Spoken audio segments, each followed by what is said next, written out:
Yeah, thank you. I have a question to Omar, actually. I really liked your presentation. The question is whether you know any studies that show that people with some particular sets of some social-emotional skills tend to self-select themselves to some kinds of occupations or types of jobs?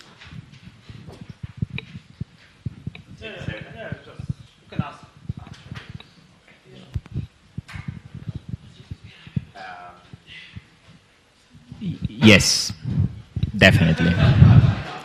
I mean, to be a good engineer, you typically have to be highly conscientious.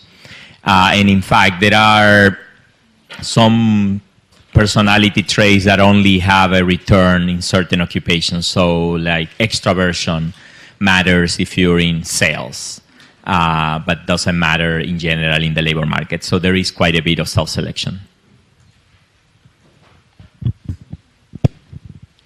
Yeah. You can collect like 2 or 3 questions now.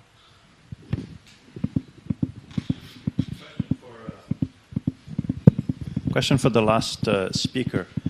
So, should we interpret these overeducation and undereducation returns that you're talking about causally or just as a sort of description of the data? In the sense that it strikes me as an obvious application of the kind of omitted ability bias, or now I guess in light of Omar's presentation and the recent literature, we can even unpack ability into various kinds of other things like these non-cognitive or social skills. Meaning to say, if I'm really educated and I end up in a crap job, it's probably because there are all these other things that are wrong with me. So it's not so much a bad return to my having, it's not that there's a negative return in any real sense to my having gone to school too long. It's simply that there's a negative return to me being drunk all the time and not turning up for work and all that sort of thing, right?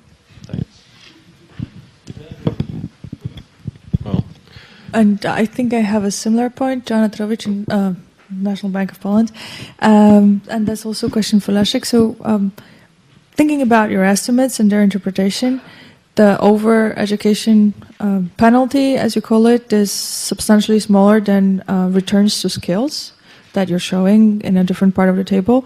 So I would not interpret them as penalty for anything. It's just lower return to skill in that particular group. And unless you're able to show or demonstrate a different channel or interaction between skills attained and actual productivity, that would be really hard to demonstrate that this is returns to under or over education rather than lower returns to skill in that particular group.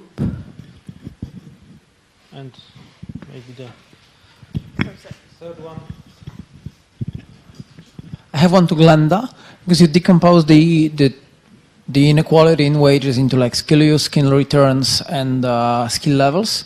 But I can think about the situation where actually the returns might impact the use, or might impact, if there is high return, I probably would like to use my skills more and move to the job when they pay more.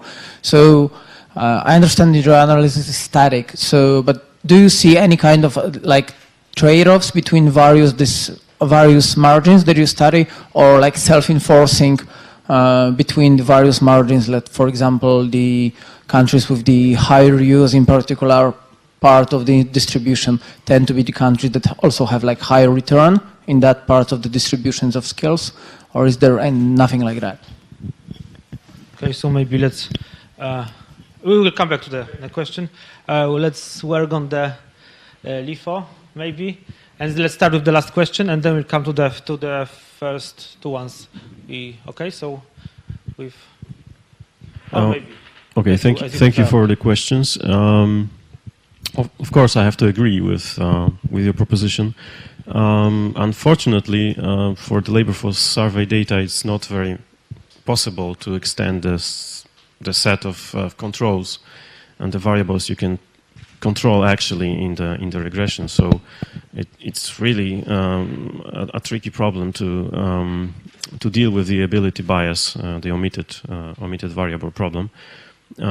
So as I said, I treat this as a kind of preliminary empirical exercise just to see how this data fit into the literature findings which are done in the same nature, in the same tradition.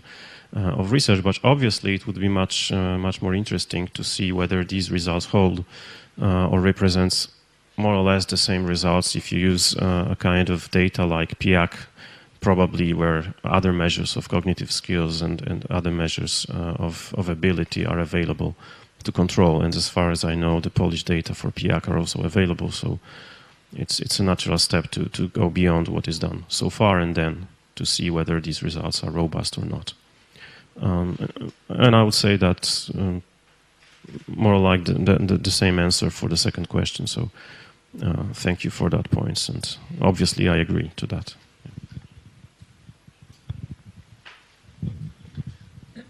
Maybe I'll just start by adding a couple of words on what you just said. In fact, well, we've done quite a bit of work on mismatch and overqualification ourselves at OECD, also exploiting PIAC and other surveys.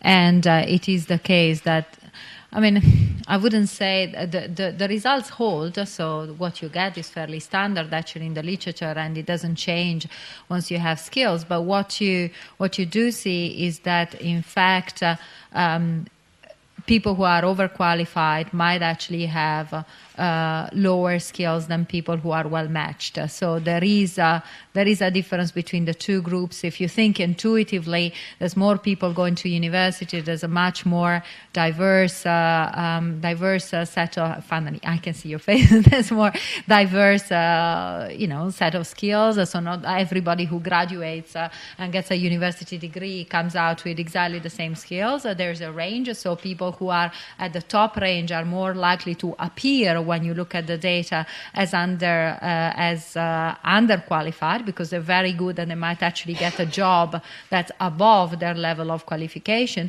And those that are at the bottom of the range of skills they've acquired at university will then in the data might appear as overqualified, because in fact they'll have a university qualification and they're getting an upper secondary job, but in fact they don't have quite the skills to get a university job basically. So I think that's not socio-emotional skills. Of course, this is only limited to cognitive skills. So then the issue of whether other skills may play a role remains, but at least it explains a little bit. Goes a little bit in the direction of answering your question. And then in terms of my question, I have not much of an answer, in fact. I mean, you said it yourself, this is static. We can't really, we don't see what happens. The prices change, and as a result, obviously, supply should change too. People will see that returns to, for example, university skills or higher level skills are increasing, and so that will be an incentive to invest more in those skills. So we can't really use this analysis in a dynamic to look at these dynamics. And it could be an idea, actually, what you said, to look at, we've looked at use and returns. We haven't looked at it in a distribution sense. So it's an interesting point. So I'll look at it. And if I may, can I ask a question now to you? And the question is, it probably wouldn't change. I'm not sure the extent to which it would change the results, but it seems to me that the definition you use mixes a bit what is horizontal mismatch with vertical mismatch. Because, why would you change? Why would you have a different educational requirement for vocational or general education unless the number of years is different? Because then you have, for example, people, what came first? I don't remember. Probably vocational education was number, say, 5. So then if you have general education, but you're in a job that would have required vocational, you're underqualified. But more than underqualified, you're horizontally misqualified, right? Because the number of years between general and vocational education might be the same, or if anything, generally vocational is a bit shorter, right? So there's 1 year of difference, I guess. Which means in what direction, though? What? The general, I guess that the technical is 1 year longer, in fact. Technical is 1 year longer, okay. Well, if there's a difference in years, it's small. But I still think that I would stick. I think that's fair, kind of the average approach, in the most likely approach in the literature is to stick to, you know, the vertical mismatch rather than mixing horizontal mismatch, which is a completely different issue altogether. Then I'm not sure that will make a huge difference to the substance of your results. But. Okay, I think there were at least 2 more questions, which we will collect 3 of them. Okay. Sandrine Kat from the OECD. I have a question also for the last presentation. I was just wondering, how much do you take into account the segmentation of the Polish labor market? Because it seems to me that precisely you may have people stuck in a specific segment. So if you would add this sort of dynamic perspective, maybe it's just a matter of not lower but slower returns of education. Thank you.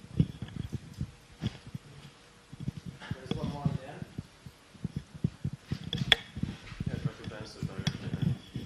Just collect 3 questions. Okay, I have also the question to the last presentation. I'm Hanna Strzelecka from Central Statistical Office of Poland. I'd like to also set the problem of the change of system of education in Poland. We also saw that much less vocational schools we have in Poland, and also much more people tend to have tertiary education. So the structure of education of population has changed, and it also influenced the labor market. And what you saw also in your results, that mainly young people have this penalty that they are overeducated like that. I think that maybe in 10 years in future, we'll see that not only young, but also 30-age people will be overeducated. And I like also to point out that this approach to this overeducation and undereducation is quite simple. I think that taking into account only the educational attainment and the occupation is not very good. I also agree with what Glenda said about this, that not each school prepares in the same way people to work. And I'd like to say that in LFS, in future, in next year, we also will include the new variable about the self-assessment of the respondent on overeducation and undereducation. So we will have another variable which will be helpful. And I'd like to ask about this wage analysis. Is it done also on LFS?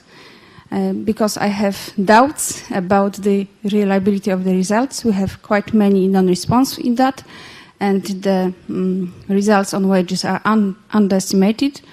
I would propose to use structure of earning survey, which also has wages, has education attainment, age, occupations. So I think it's better. You also could do both and compare the results. Thank you. Okay, there's one more question. At the end of the day, just one comment on the the lower return to under or over education, the younger age. It is quite common to find in the literature that when you compare the wages at the younger age, the returns to skills are much lower than you compare the whole life or the whole life earnings. So measuring any sort of wages at the young age always ends up with the lower returns to education, skills, or anything so on. But there was one more question, okay. I think. Yeah, okay. So I'm Wojciech Sabat from Warsaw School of Economics, and I have a question for Omar. I really appreciate the fact that you referred to psychology, first of all, because economists rarely refer to other social sciences. So I'd like to refer to philosophy a little bit, because I understood that you suggest schools should teach socio-emotional skills, and they certainly do this regardless of the program and so on, because we interact with other people at school. And I understood that it would make sense to teach people to be flexible, extrovert, and so on. Okay, not really. Okay, so my question is, okay, let's assume school should teach social-emotional skills, but how can we judge which skills should be taught and which should be not? For example, I think it would be efficient to teach people to be arrogant sometimes. For example, Jobs was extremely successful by being arrogant. Thank you. Thank you, and I think we'll take the final question from the end. And we'll move to the answers. I will have to, and the time is over. So I have two. I'm Jan Gąska from the World Bank, and I have two questions for the last presenter. So the first question is about this measure of required years of education. It is based on dominant years of education. So if the society as a whole is over-educated, you wouldn't capture this over-education, or you would capture this wrongly. So are there any other measures of the, let's say, required education level for different skills, for different jobs? And the second question is about how do you control for job experience, basically for job experience, because that might be significant driver of this results, because over-education should be negatively correlated with job experience. So, for instance, that might be the reason why that young people are mostly penalized for over-education, and that's because they have no experience, or they have much less experience than their counterparts, which are let's say under-educated. So that interactions between job experience and education level or skill set might be quite important or quite interesting to research more on that. Okay. Thank you for the questions. Now, can you have any remarks on the questions or direct answers? Sure. Thank you for your question. Very, very good question. Yes, I mean, this is, I think, a question we get a lot all the time. Like, what is the role of schools? And, should we, the extreme position might be to say, well, should schools be like assimilating everybody, right? Like everybody now all of a sudden have the same personality traits. That could be one stream. And I think certainly that it is an extreme to avoid. I mean, what I think is important to recognize is that, first of all, schools already are teaching these skills. In many cases, they're actually doing a very bad job doing it. I mean, a lot of the evidence, for example, on this question of mindsets and identity issues with gender, so girls are taught that they're not good at math. Well, guess what? They're actually, don't try hard when they are faced with a difficult math problem, because they are being told that they shouldn't try hard. That is a way of, sort of not teaching an important socio-emotional skills. In many developing countries, you have teachers exercising self-discipline by hitting kids. Certainly not a good way to try to teach self-discipline.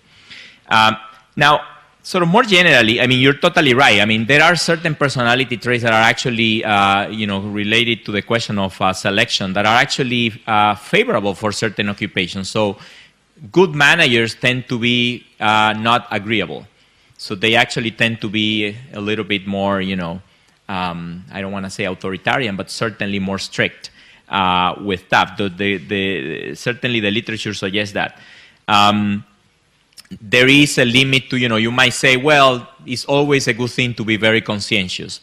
Well, there is some evidence that, being overly conscientious comes at the expense of not being flexible or open to new ideas.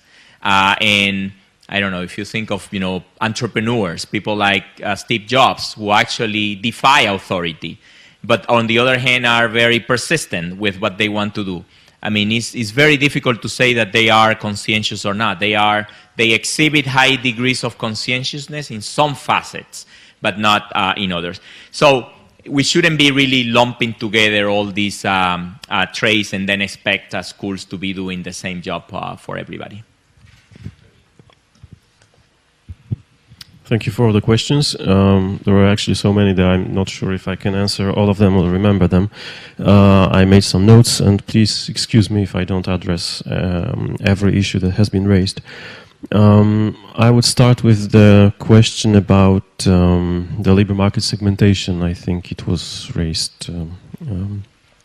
The problem of the transition between the jobs could be studied if you use a panel data approach, and we have a longer time horizon to see what are the changes over the life cycle. And this is not that can be done using the data that I have currently. So it would obviously be very interesting to check whether these effects are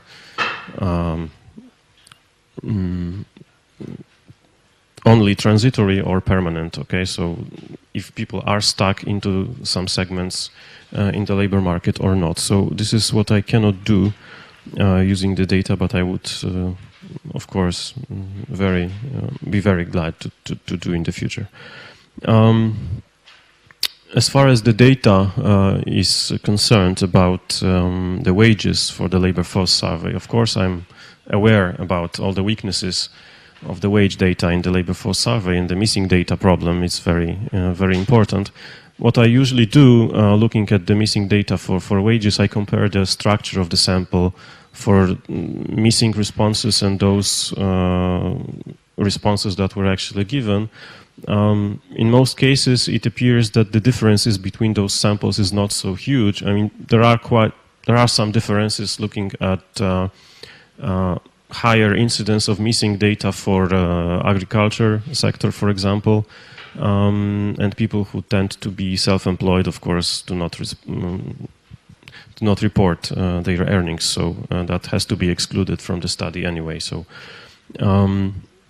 The second problem with the data on wages and your suggestion of using this data on the structure of wages is that then if you switch to that second data set, there is a problem that you cannot control for the bias resulting from the non-random selection into employment. So if there is a kind of non-random selection process into the employment, then we cannot control that because we don't have any other population in that data set. Only the wage earners are reported. So it's not possible to control for this bias. There was a question about the measure of the years of education. Are there any measures of the dominant or the required level of education? There are some studies which use different measures, of course. Very popular is to use a kind of an average for given occupation, and then to treat everything which lies in the interval of minus standard deviation to plus standard deviation from the mean as normal or required, and those tails are treated as over or under education, so this can be used. But then again, there is a problem of the inflation of education, which happens over time, and which probably is a feature of Polish system now. So one of the ways which we can deal with that problem is to try to get back a few years in our sample, use the sample for, like, I don't know, 10 years ago, and then see the distribution of the occupations, the education distribution within the occupations, and use that as a benchmark and see how much that changed over the years, and see if the definitions based on the lagged distribution of education within different jobs has an impact on the estimates or not. So this is what can probably be done using this kind of data that is offered by the labor force survey. Okay, thank you very much.